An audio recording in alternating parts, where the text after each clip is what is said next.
my friend, welcome to another adventure. Today I'm up at this beautiful alpine lake, one of the best secret fishing spots in America. Let's rewind and see how I got here.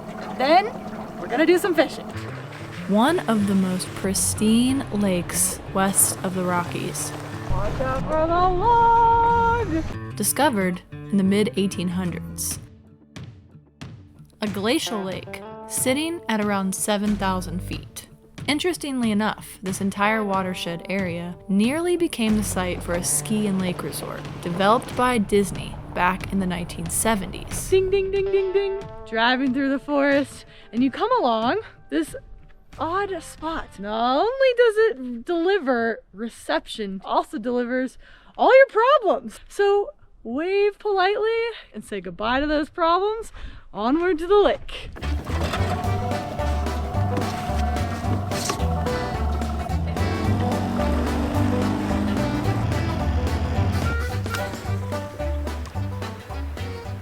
It's a beautiful fall day, and I am actually the only boat on the lake. This lake in particular is special because it's used to help protect a species of fish, the Lahontan trout. You can't bring any other vessels into this lake except for the lake's own boats and kayaks. And I just got really lucky because no one else wanted to come fishing today. Maybe the fish went home too. We'll find out. This lake is so beautiful. It's about 2.5 miles long from north to south, and I'm absolutely amazed that nobody else is out here. It's perfect temperature, perfect conditions. Just gotta get the fish. Plans for the resort included 21 acres of lodging, restaurants, campgrounds, and a ski area. Accommodations on site for 2,900 guests during the winter and 3,400 guests during the summer, ultimately hosting 1.8 million visitors per year. Decided that if I don't catch a fish today, I'm quitting fishing and moving directly to fly fishing. Fingers crossed. These fish were heavily harvested between 1860 and 1920 by settlers and miners. Now on the endangered species list, the Lahontan trout are protected and still reside here. So pretty out. The remaining population have been present here for at least the last 10,000 years. I got a fish!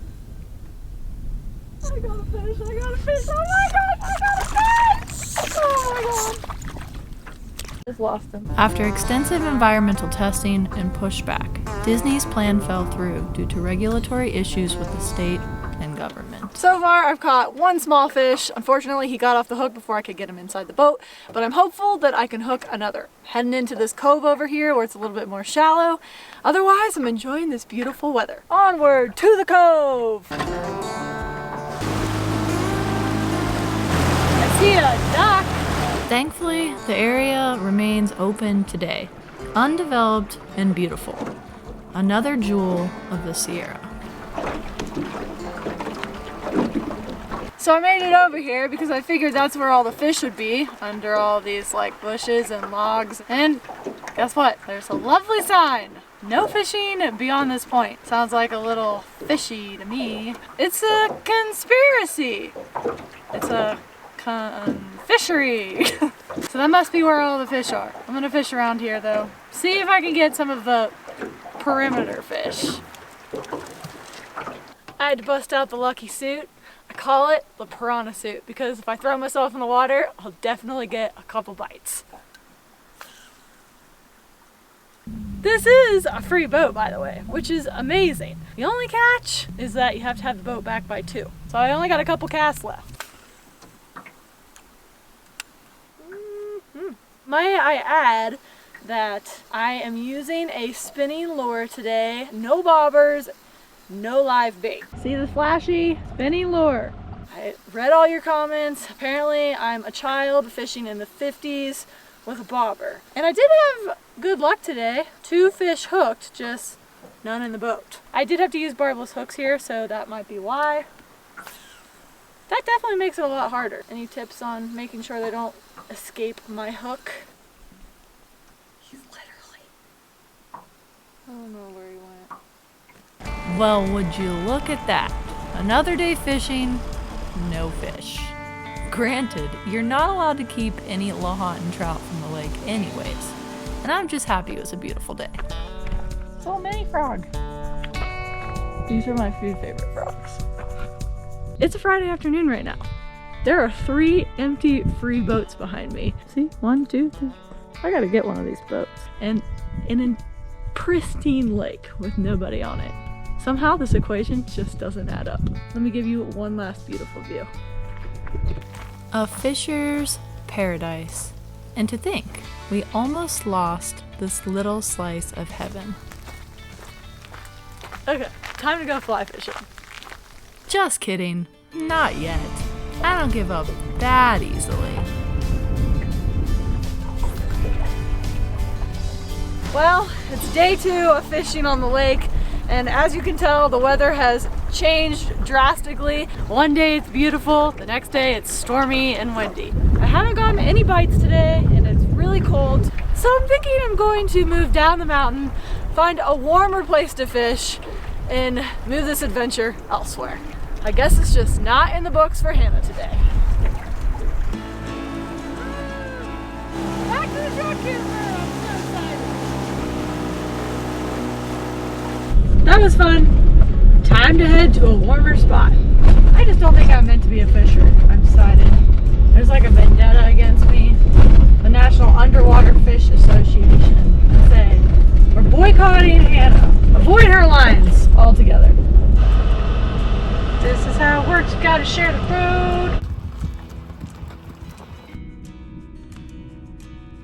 Aggressive cattle. It's my first time fly fishing, but that's okay because I can't be any worse than regular fishing. It's a beautiful evening and I've already seen a monster fish in there, so I'm feeling hopeful.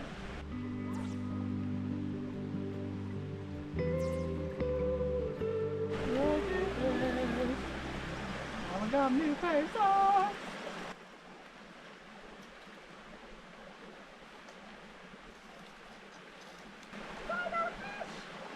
Little rainbow trout. I'm gonna let him back in the water though. There's a monster fish in here. He's the only really big one. He's right here. Some little ones.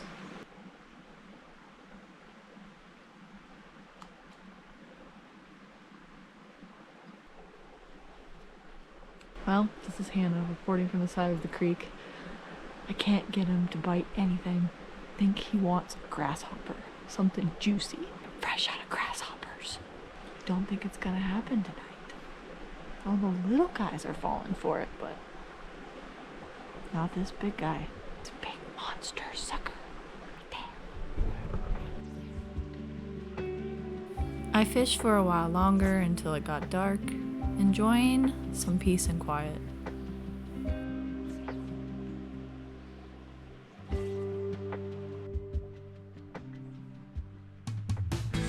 Heading to what could be the birthplace of sport fishing in the Sierra.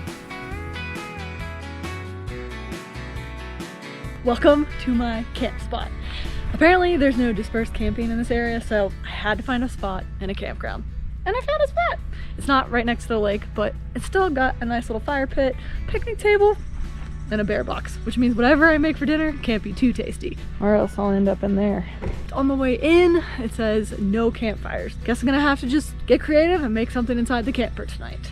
So let's go check out the lake next door, because this is the second lake of the adventure, and then we'll head inside the camper and make some food. Usually I don't like campgrounds because they're so close together, like you're packed in like a sardine, and during summertime almost all the campgrounds are just completely booked up because it's like camping's not allowed anymore. Everywhere I go there's no camping signs. It's like camping's become a crime. I have to spray myself with bug spray.